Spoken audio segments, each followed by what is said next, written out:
The words my girlfriend spoke that morning still echo in my mind. Even now, I'm going to my ex's wedding as his plus one, just to show there are no hard feelings. The sheer audacity, the betrayal, it hit me like a physical blow. But what happened next? Oh, what happened next was a masterclass in swift, decisive action. It all started so innocently. I'm 32, she's Monica, 29, and we've been together 3 years, living in my apartment for the past 18 months. That morning, over breakfast, she casually dropped the bomb. Her ex, Trevor, was getting married.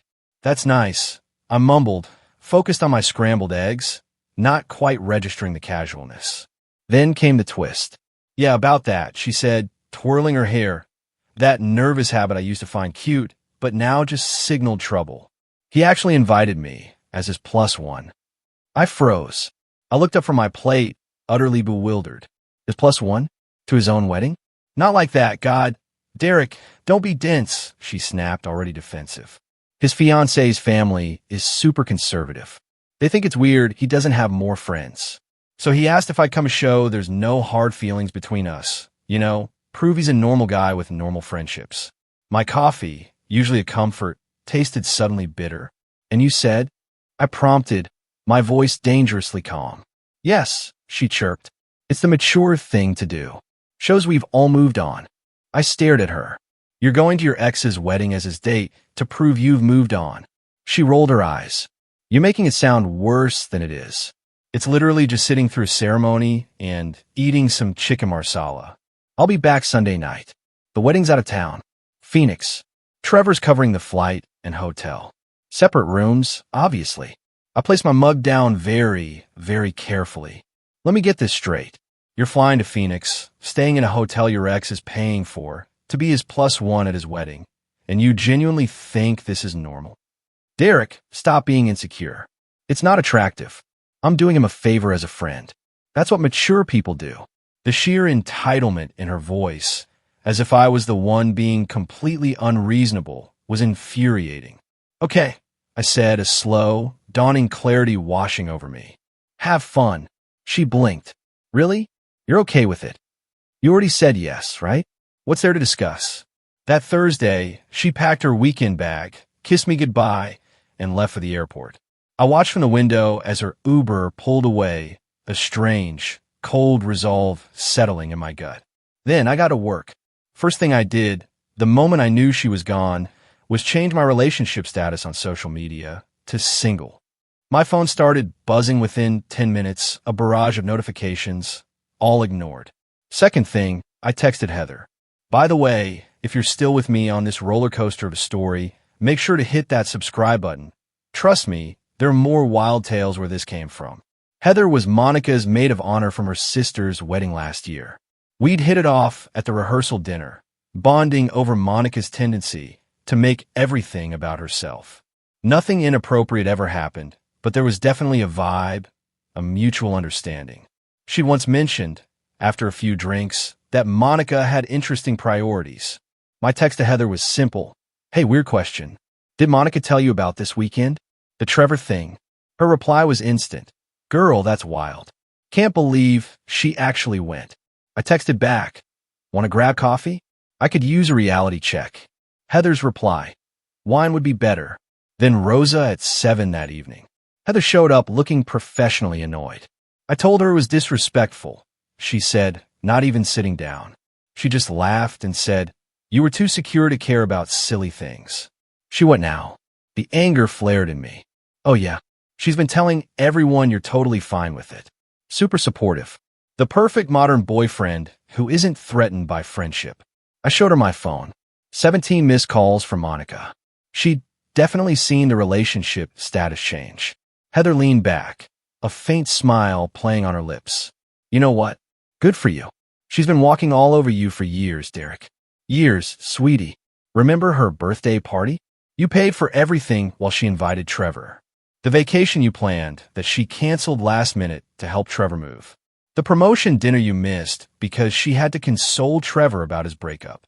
A wave of sickening realization washed over me. I wasn't just an idiot. I'd been willingly blind. I'm an idiot. No, you're nice, Heather corrected gently. She takes advantage of nice. We talked until the restaurant closed. Nothing physical happened. I'm not that guy. But Heather mentioned she'd been planning to skip her cousin's thing Saturday night. Maybe she'd reconsider if I was free. Friday morning, I rented a U-Haul. Monica's stuff wasn't that much, really. Clothes, her makeup collection, her Peloton she used twice. The $400 coffee maker she insisted we needed. The artwork she bought with my credit card. The throw pillows that cost more than my monthly grocery budget. I packed everything carefully, labeled the boxes with a Sharpie. Monica clothes, Monica bathroom, Monica miscellaneous. Drove it all to her sister Diane's place. Diane opened the door, looking completely confused. Derek, what's all this? Monica's things, I replied, my voice flat. She'll need them when she gets back Sunday. Why would she? Wait, what? She didn't tell you? She's at her ex Trevor's wedding as his plus one. I figured she'd want her stuff somewhere safe since she won't be living with me anymore. Diane's mouth opened and closed like a fish out of water. She said she was at a work conference. She finally managed. Nope. Phoenix. Trevor's wedding. Check her Instagram. I left Diane standing there, surrounded by boxes, already pulling out her phone. Saturday night, I met Heather for dinner. Actual dinner, not a date. We were both clear on that. But we did take a selfie that happened to show up on my Instagram story. 2 adults having dinner. Nothing scandalous. My phone, however, exploded. What the hell is this? Are you on a date with Heather? Derek, answer your phone right now. This is so immature. I can't believe you'd do this to get back at me. It's not the same thing. She had made her choice, clear as day. And now I was making mine. I didn't respond. Sunday afternoon, I was sitting in my beautifully empty apartment when the door burst open. Monica stood there, mascara smeared, hair a mess. Where is everything? Where's my stuff? At Diane's. You moved my stuff to my sister's. You moved yourself to your ex's wedding, I said calmly. Seemed like we were both making changes. She stomped into the bedroom, saw her side of the closet empty, and let out this weird shriek. You can't do this. I live here. Live, I corrected. Past tense. Because I went to a wedding? Are you that insecure? She spat, her voice laced with venom. No. Because you thought it was appropriate to be another man's date while in a relationship. Because you lied to your family about where you were. Because you've apparently been prioritizing Trevor our entire relationship. That's not. You're twisting everything. Trevor just posted wedding photos. You're in 17 of them. And you caught the bouquet. Her face went crimson. That was an accident. You're literally reaching for it in the video. Monica. Derek, please, let's talk about this. I love you. It was a desperate, hollow plea. Cool. I love the person I thought you were. The one who respected our relationship. I cannot believe you'd humiliate me like this. Dating my friend. I had dinner with Heather once, I countered. You flew across state lines to be another man's date. See the difference? The meltdown that followed was spectacular. Monica called her mom, Barbara. Barbara called me 20 minutes later. Derek, honey, Monica's hysterical. What happened? She went to her ex-boyfriend's wedding as his plus one, so I ended the relationship. She said it was just as friends, Barbara said, her voice wavering. Barbara, if I flew to my ex-girlfriend's wedding as her date, would Monica be okay with that? Silence. That's what I thought. Next came the flying monkeys. Monica's friends started texting about how I was overreacting and punishing her for being a good friend. I responded to exactly one. She told her family she was at a work conference. If it was innocent, why lie? That shut them up. But Monica wasn't done. Monday morning, she showed up at my office. Security stopped her in the lobby. Thank God for key cards, but she made enough of a scene that my manager, Stan, heard about it. Personal issue? Stan asked. Ex-girlfriend. She's having trouble with the ex part. Need help. Already handled. She's trespassed from a building now. Tuesday brought the financial entitlement. Monica, you owe me for half the rent for this month. Monica, I paid for groceries last week. My Peloton is worth $2,000. That's $3,275 total. I expect payment by Friday. I sent back one text. Me, the Peloton you bought with my credit card. The groceries that cost $73. The rent you haven't paid in 6 months. See small claims court. She tried a different approach Wednesday. Had Trevor text me. Hey man, Monica's really upset. This is my fault. The wedding thing was innocent, I promise. Can you guys talk? The guy who convinced my girlfriend to be his wedding date now wanted me to take her back? That's Rich. She's crashing at my place and crying constantly. It's affecting my marriage. Sounds like a you problem. Maybe don't invite other women to be your date to your own wedding. She said you were cool with it. And you believe that? How's your new wife feeling about Monica staying with you? He stopped responding, but Monica didn't. Thursday morning, a new approach. I made a mistake. I see that now. But throwing away 3 years over one weekend is crazy. Come to couples counseling with me. No, you owe me that much. I owe you nothing. Then, the final, desperate line. I'll kill myself if you don't take me back. I screenshot that one and called 911 for a wellness check at Trevor's address. The cops showed up while Trevor's new wife was home. Monica was fine, just manipulative. Trevor's marriage, however, was not fine after his bride learned Monica was staying there. By Thursday night, Monica was at Diane's where all her stuff was. Diane was furious at Monica, not me. She sent me a text. Diane, I'm sorry for my sister. She's always been like this. Dad enabled it. You deserve better. Friday morning, Monica tried one more time. Showed up at my apartment at 6 a.m., pounding on the door. I know you're in there. We need to talk. I called the cops. She got a warning for disturbing the peace. That afternoon, she posted on social media a long, rambling thing about how some people can't handle confident women with male friends and how jealousy destroys relationships and how she was healing from toxic masculinity. Heather screenshot it and sent it to me with laughing emojis, then commented publicly, "Confident women don't lie to their families about attending their ex's wedding as his date. Healing from toxic behavior means acknowledging your own." The post got deleted within an hour. The extinction burst hit different than expected. Saturday, a week after the wedding, I got a call from my landlord, George. Great guy, owns the building. We grab beers sometimes. Derek got a weird situation. Lady came by saying she's your girlfriend. Lost her key. Needs me to let her into your unit. Ex-girlfriend. I corrected. We broke up last week. She doesn't live here anymore. Figured as much when she couldn't tell me how long you'd been a tenant. Told her to pound sand. Just wanted you to know. Thanks, George. I'll handle it. But Monica wasn't done playing games. Sunday, she pulled the nuclear option. My parents called, both of them on speaker. Mom, Derek, Monica just left.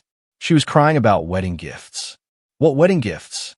Dad, she said you two were secretly engaged, and she needs the ring back to pay for canceling wedding vendors. I actually laughed out loud. We were never engaged. I never proposed. There's no ring. Mom, she showed us a receipt for a 3-carat diamond from Worthington's. Send me a picture of it. They did. It was obviously fake. Comic Sans font for one thing. The store name was wrong. The total was $47,000, which no. Mom, that's faker than Monica's concern for our relationship.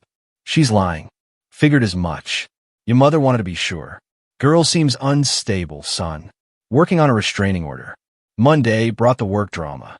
Monica called my company's HR department, claimed I was harassing her, that I'd stolen property, that I was creating a hostile work environment for her at a company where she doesn't work. Shirley from HR called me in, looking exhausted already. Mr. Garrison, we received a complaint from a Monica Fernandez.